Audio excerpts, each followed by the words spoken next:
और व्यक्तित्व में बहुत अंतर है। आदमी जब पढ़ता है, कोई अगर गीता पे भाषण देता है तो सोचता है कि वो व्यास मुनि हो गए। अहंकार बीच में खड़ा है, एक बड़ा भारी पहाड़ बन के। इसलिए भाषण देते वक्त लोग बातें ऐसी बड़ी बड़ी करते हैं और अंदर से सारा खोखलापन।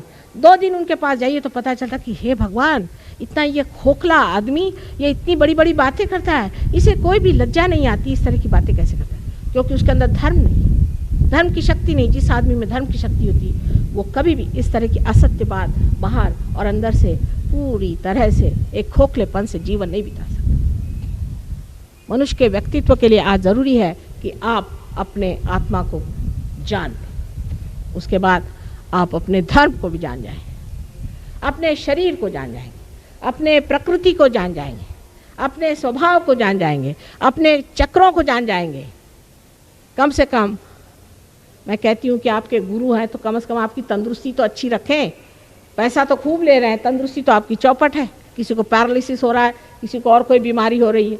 और ऐसे लोग बुद्धिवादियों को बहुत अच्छे लगते हैं।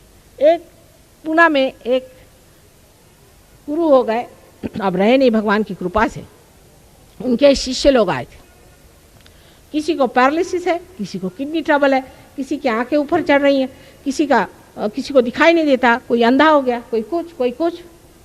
तो मैंने कहा भाई आपके गुरु करते क्या थे? तो उनके जो शिष्य साहब बड़े लंबा मुंह करके मुझे कहने, आपने तरुणोपाय गरुणोपाय करुणोपाय सुना है? मैंने कहा नहीं भाई, नहीं सुना। कहाँ हुआ, कहाँ लिखा है, कौन से शास्त्र में?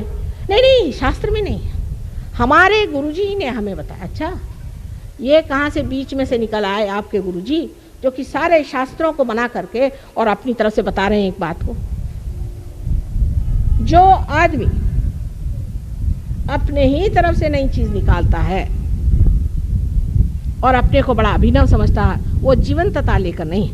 क्योंकि जीवंत चीज ऐसी होती है कि बीज से मूल और मूल से उसकी पूरी सृष्टि होती है एक वृक्ष की, और फिर उस वृक्ष में ही जा करके फल लगता है।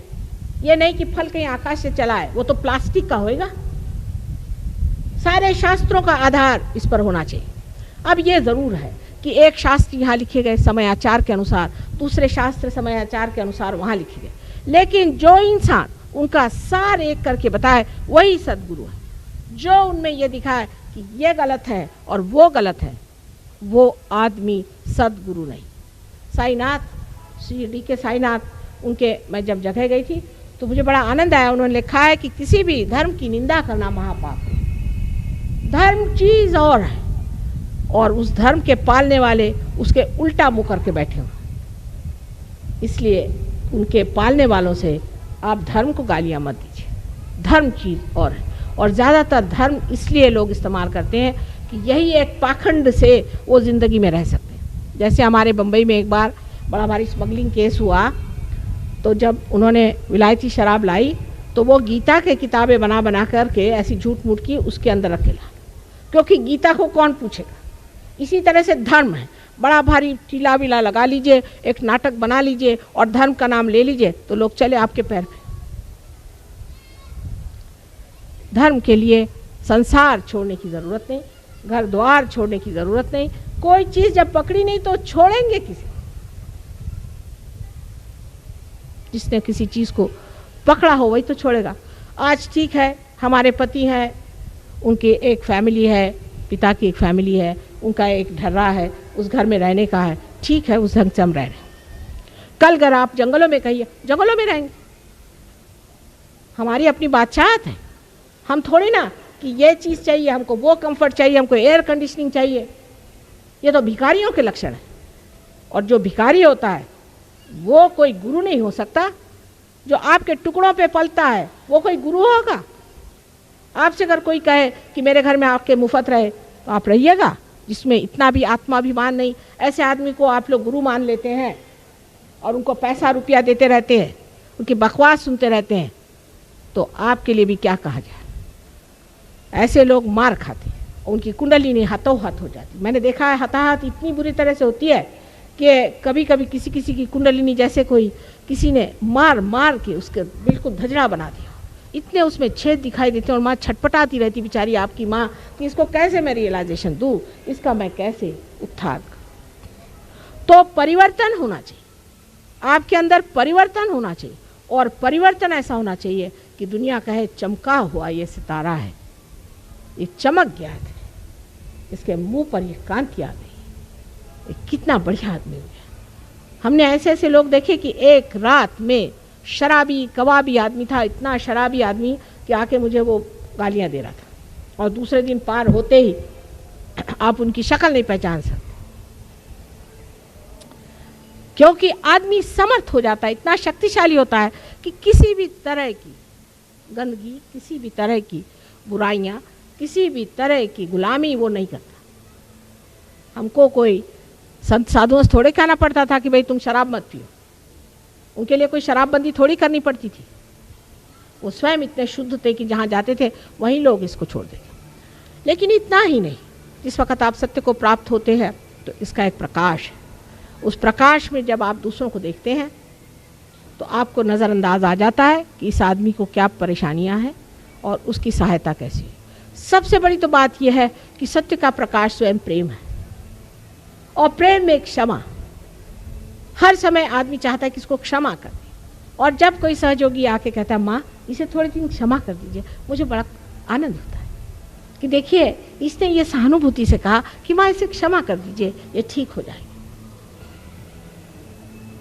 इस तरह से जिसको हम सत्य समझते हैं उसको हम सोचते हैं कि सत्य वाला आदमी एकदम ऐसा होता है जैसे दुर्वासा थे। अधिकतर जो लोग सत्य की बात करते हैं वो अधिकतर ऐसे ही होते हैं, बड़े कठिन जीव, क्योंकि आगे आप खड़े नहीं हो सकते। लेकिन जो परमात्मा के सत्य को जानता है वो प्रेम का सागर होता है, वो करुणा का सागर होता है। उसके एक दृष्टि के कटाक्ष से आपका पूरा निरीक्षण हो जाता है।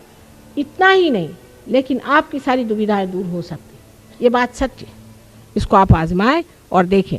लेकिन जो अहंकार पूर्ण है उनके लिए सहयोग नहीं है, उनके लिए सहयोग नहीं है। जो नम्रतापूर्वक सहयोग में आना चाहें उन्हीं के लिए सहयोग है, अहंकारी लोगों के लिए सहयोग नहीं है। इसलिए कृपया ये जान लीजिए कि जो लोग अहंकार पूर्ण यहाँ पर कुछ तमाशा देखने आए हों, उनके लिए बेहतर होगा कि वो कहीं जाकर और अच्छा तमाशा देखें। जो अपना तमाशा देखना चाहते हैं, जो खुद को देखना चाहते हैं, जो आपा चिन्हना चाहते हैं, वो यहाँ पर बैठे।